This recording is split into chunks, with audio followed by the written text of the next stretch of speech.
जय श्री कृष्णा, जय श्री राधे। आज मैं आपको ब्रज धाम से पांडव गंगा के दर्शन कराने आया हूँ।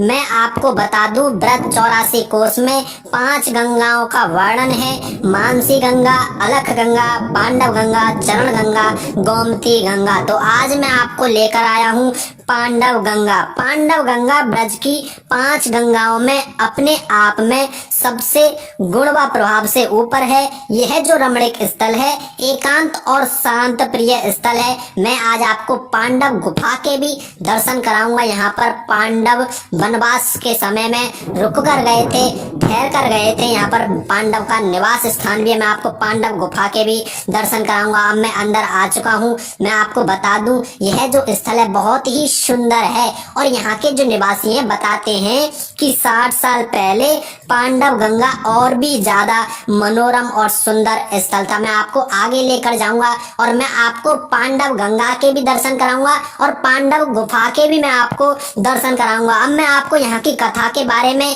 अवगत करा देता हूँ। आप दर्शन लाभ लेते रहिए, इस स्थल के बारे में आप जानते रहिए और इस स्थान के देखते रहिए। मैं आपको बता दूं, एक बार पुण्य नक्षत्र में सोमवती अमावस्या का शुभ आगमन हुआ, जिसका पर्व बड़े ही भाग्यशालियों को उपलब्ध होता है। उस समय पांडव वनवास की स्थिति में काम्यवन यानी कि कामा में निवास करते थे। सहदेव जी ने पुण्य नक्षत्री सोमवती अमावस्या के महत्व के बारे में अपने भाइयों को बताया तो द्रौपदी जी स्नान करने के लिए हट पड़ गईं। लेकिन काम्यवन से यहाँ तक चलकर आना और पर्व लेना बहुत ही मुश्किल था, क्योंकि जब यहाँ पर सहदेव जी ने बताया तो उस समय पर्व का समय बिल्कुल नजदीक था, तो इसलिए यहाँ पर पर्व के समय तक आना बहुत ही मुश्किल था। मैं आपको बता दूं, यह जो स्थान है बहुत ही सुंदर और अद्भुत स्थल है। तो जब यहाँ पर द्रौपदी जी विचार करने लगी तो सौभाग्य से इतनी देर में देव ऋषि नारद जी आ गए। नारद जी के पूछने पर पता चला कि द्रौपदी जी गंगा घाट पर बैठी हैं। तब नारद जी ने कहा कि कौन सी बड़ी बात है, महारानी जी को पर्व हम दिलाएंगे। तो द्रौपदी और नारद जी चल दिए। चलते चलते जब इस स्थान पर आए यानी कि पांडव गंगा आए तो पर्व का समय हो चुका था। अब आप जो दर्शन कर रहे हैं यही पांडव गंगा है। जी हाँ, देख सकते हैं कितना सुंदर अद्भुत दृश्य है। तब नारद जी बोले, महारानी जी पर्व का समय हो चुका है, आप गंगा में स्नान कीजिए। उस समय सरोवर में जल भी थोड़ा था और कीचड़ युक्त था। महारानी द्रौपदी ने स्नान करने से मना कर दिया। तभी नारद जी ने उन्हें गंगा जी का महत्व बताया कि जब श्री कृष्ण ने ब्रज में अवतार लिया था और वत्सासुर का वध किया था, तब उन्हें गौवंश हत्या के आरोप में तीर्थ करने का आदेश दिया गया। तब श्री कृष्ण भगवान ने ब्रज की सभी तीर्थों को स्पर्श कर अहोभाग्य किया था। देख सकते हैं, मैं आपको यहाँ पर पांडव गंगा के दर्शन करा रहा हूँ। मैं आपको आगे लेकर के जा रहा हूँ। मैं आपको पास से भी पांडव गंगा के दर्शन कराऊंगा। तब द्रौपदी जी ने स्नान किया।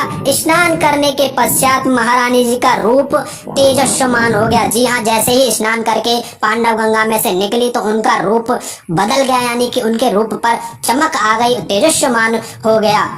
काम्यवन पर पहुंचने पर महारानी द्रौपदी की अद्भुत छटा देखकर सभी पांडव चकित हो गए। नारद जी ने गंगा के महत्व को समझाया और कहा कि वास्तव में यह सरोवर गंगा जी के जल से भरपूर। मैं आपको यहाँ पर पांडव गंगा के दर्शन करा रहा हूँ। कितने सुंदर दर्शन है, कितने अद्भुत दर्शन है। सभी भक्तों से विनती है, कमेंट बॉक्स में जय श्री कृष्णा, जय श्री राधे लिखते जाएं और वीडियो को आगे भी भेजते जाएं। अब मैं आपको पांडव गुफा के दर्शन करा देता हूँ। जी हाँ, पांडव गुफा के दर्शन करा देता हूँ। मैं आपको बता दूं, तब पांडव यहाँ पर आए थे। जैसे ही उन्हें गंगा के महत्व के बारे में नारद जी ने बताया तो पांडव इस स्थान पर कुछ समय के लिए निवास करके गए, रुक कर गए। मैं आपको पांडव गुफा के दर्शन करा रहा हूँ। मैं आपको बता दूं, ये जो पांडव गुफा है इसे बंद रखा जाता है क्योंकि इसमें से विषैले विषैले सर्प निकलते हैं, इसलिए इस पांडव गुफा को अब बंद कर दिया गया। आप देख सकते हैं इस गुफा पर ताला लगा हुआ है। मैं आपको पांडव बिहारी जी के भी दर्शन कराऊंगा। बहुत ही अद्भुत दर्शन है। मैं आपको बता दूं,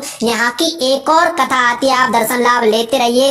इस स्थान पर जब पांडव रुके, निवास करा, तो इसी स्थान पर दुर्योधन की सेवा से प्रसन्न हो पांडवों को श्राप देने के लिए दुर्वासा ऋषि अपने दुर्वासा आश्रम कामर से यहाँ पधारे। भोजन का समय को बिताकर पांडवों से शिष्यों सहित भोजन करने का आग्रह किया। तो मैं आपको बता दूं, जब यहाँ पर दुर्वासा ऋषि आए तो जब भोजन का समय व्यतीत हो चुका था, तब उसके बाद यहाँ पर आए तो जो द्रौपदी जी थी वो अपनी बटलोई रख चुकी थी जिसमें भोजन पकाया जाता है, वह भी महारानी द्रौपदी ने साफ करके रखती थी। तत्पश्चात दुर्वासा जी के भोजन की हट को देखकर पांचाली भगवान श्री कृष्ण का ध्यान करने लगी और सौभाग्य से कण मात्र चावल से चिपका हुआ रह गया था। भगवान श्री कृष्ण की कृपा से तुलसी पत्र छोड़ते ही उन सब के पेट बुरी तरह से फूल गए। जो साप देने आए थे वे पांडवों की भोजन करने की कहने पर भी हताशा हो अपने आश्रम के लिए वापस चले गए। अब मैं आपको यहाँ पर पांडव बिहारी के दर्शन करा रहा हूँ। कितनी मनमोहक छटा है,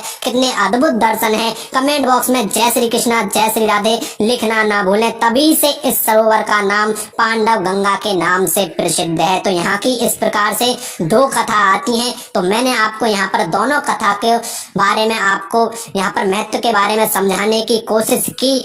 तो आप सभी भक्तों से विनती है इस वीडियो को आगे भी भेजते रहें ताकि और भी भक्त लोग दर्शन लाभ ले सकें और इस स्थान के बारे में ज्यादा से ज्यादा जान सकें।